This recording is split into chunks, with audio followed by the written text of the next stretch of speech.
Welcome to The Explainer. Today, we're diving into something that completely flips everything we've been taught about health and fitness. We're constantly told that staying lean requires these totally exhausting routines, incredibly strict diets, and basically living at the gym. But what if maintaining a lean physique was actually effortless? What if it was just a natural byproduct of your daily life? Well, today we're unpacking the exhausting Western approach to fitness and contrasting it with the built-in leanness you find in Japan. Which brings us to a really fascinating mystery. Why is it almost impossible to gain weight in Japan? Seriously, think about your own routine for a second. We've all had those moments, right? Forcing ourselves onto a treadmill at 10 p.m. out of pure guilt. It always feels like this massive uphill battle.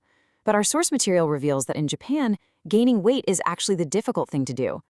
Okay, let's dive into this because the reality here is just staggering.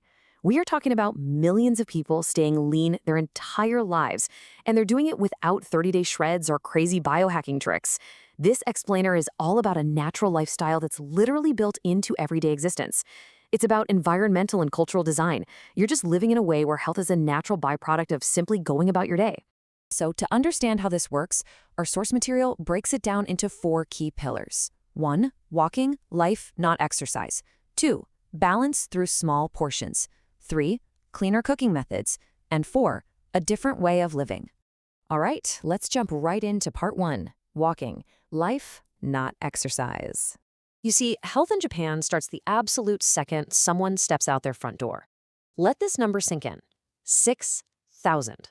That is the average number of steps a person there takes every single day. And here's the kicker. There aren't no fitness trackers screaming at them to get up and move. They aren't trying to close rings. It just happens naturally, just by existing in that space. The source frames it with this absolute paradigm shift. Walking is not exercise, it is just life. Just think about that for a second. When walking is literally your primary mode of transportation, the whole chore of working out just completely vanishes. You aren't desperately scheduling time to burn calories. You're just commuting. You're just living. And the daily routine brilliantly illustrates exactly what this looks like on the ground. People walk to the train station. They walk through the city.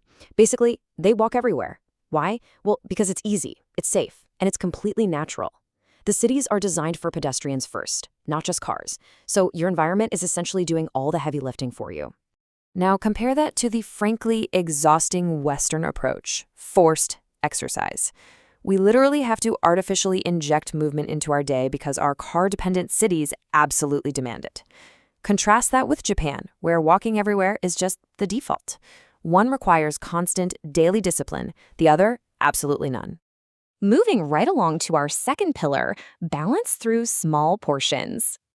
So, moving naturally is only half the equation, right? How you fuel up is the rest of the story. A typical Japanese meal isn't just one massive, heavy plate. Instead, it's made up of many different dishes served on small plates, so you get a little bit of everything. Your brain gets the visual satisfaction of total abundance, but the actual volume of food remains incredibly manageable. It means nothing is ever too much. So the crucial point here, and as the text explicitly notes, is that balance alone changes how your body handles food. When you give your body a really wide array of nutrients in small, controlled portions, well, it digests it so much more efficiently than a giant, heavy plate of just one single macronutrient. It naturally keeps everything perfectly stable. Okay, let's hit our third pillar, cleaner cooking methods. Because, it's not just how much you eat, it's actually how the food itself is prepared. Japanese methods rely super heavily on steaming, boiling, or grilling, using water and direct heat to keep the nutrients intact without sneaking in a ton of excess calories. Contrast that with what they actively avoid, foods that are heavily fried, completely loaded with seasoning, or just completely drowned in thick sauce. By dropping those hidden calories, your baseline intake just naturally plummets. And it all boils down to this really beautiful, simple truth. The food tastes good because the ingredients are good, period. When you're using high-quality fresh fish or really crisp vegetables, you literally do not need to bury them under heavy creams just to make them edible. The natural flavors do all the work for you. The source really emphasizes this point. The flavor is there not because something artificial was added.